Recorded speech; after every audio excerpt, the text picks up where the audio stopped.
Hey everybody, it's Shamala Sturgeon, reaching out for my mission to uplift and inspire 5 million people to raise righteous children in a sin-sick generation.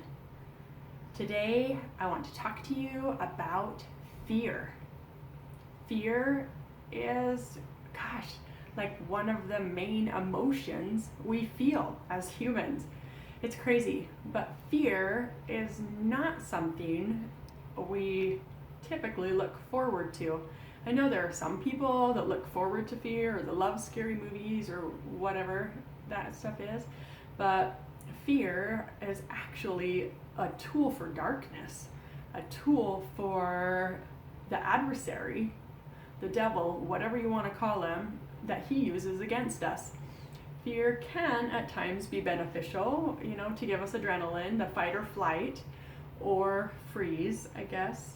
Freeze is not typically beneficial unless you're around a bumblebee. But fear overall, and especially too much fear or seeking out fear or not facing your fears, can lead to crazy things like anxiety and social drawing back from social situations, turning into more of a recluse. That's an extreme case, but fear is part of reality. So fear is something that we need to address. When I was a little girl, my dad told me that the only thing to fear is fear itself. That didn't make a lot of sense to me when I was like 7 or 8 years old, but now that I'm an adult, it makes tons of sense. The only thing that we should actually be afraid of is having too much fear or unfounded fears. Most of the reason we fear things, it's because of the unknown or something that's not familiar to us. When I was a kid, I don't remember having any huge fears, but we used to go hiking a lot. And in my mind, I don't know if this is real or something I dreamed or imagined, but my dad used to pick me up by one arm and one leg, and he'd swing me over the edge of these cliffs. Not really over the edge, but to me, when I was a little kid, it felt like it was over the edge. And in my dream, or whatever this was coming from, it made me more scared instead, but his intention was to help remove the fear I was having. But anyway, long story short, fear became part of my life. I literally have felt fear just climbing up like one story of a rock wall. That is ridiculous. It's ridiculous. One story, 10 feet. I used to jump off roofs when I was a kid, but I was afraid to climb one story off the ground. It was just crazy. And there's no real reason to be afraid of simple things like that. So today I want to talk to you about overcoming fear. Fear, like we talked about, is something that we all deal with. We've all felt fear. We've screamed, we've ran, we froze. There's so many things that happen, but it's generally within those boundaries. We shake, we close up. Fear happens, again, because of uncertainty, something that's unfamiliar or unknown. So in order to overcome our fears, we need to allow things to happen from time to time.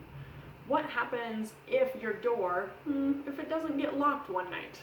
There are some places that's probably not safe at all, and others where it's probably more safe than you'd realize. And if you wake up one morning and realize that you left the door unlocked, or you left the garage door wide open, and it was like that all night, and you still woke up in the morning, your family was still woke up in the same way, they're all intact, everybody's together, and everything is well. Nobody broke in, nobody caused problems, even though your door was unlocked, your garage was open, or your window was open.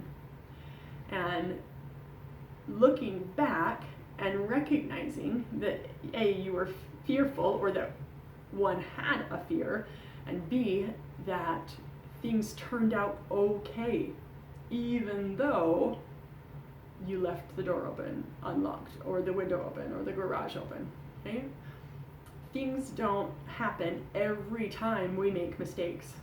Mistakes can be something that build us up, literally get us from here to here.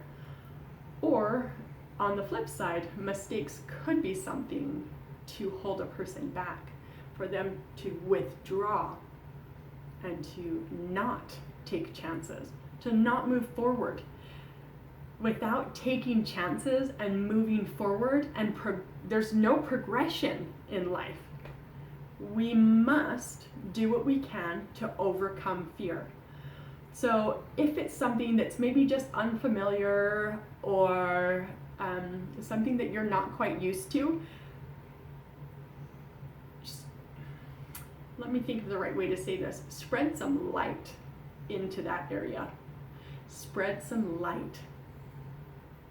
In the darkness, we cannot see, and we do not have the same vision as we do during the day. So if we use the light and share that and spread that throughout the different dark areas in our lives, or in the lives of those we love, we can help to shed light on the real issue. And when things come to light, then we're able to address them and fix them and refrain from being fearful or retaining in a fearful state. My challenge to you today is to think of some fear, maybe something that's unfounded, or you're not sure even why you're fearful of it.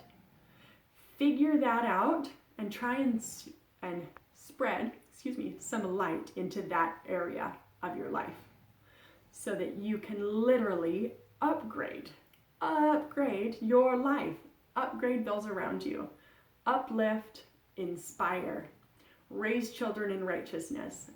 Don't teach them to fear, especially for things that are unfounded. Teach them love, peace, security. Teach them of Christ. This is Shamala Sturgeon, reaching out for a mission to touch the lives of 5 million people within the next 5 years, to uplift, to inspire, and to raise righteous children. This is Shamala, signing out. Good night.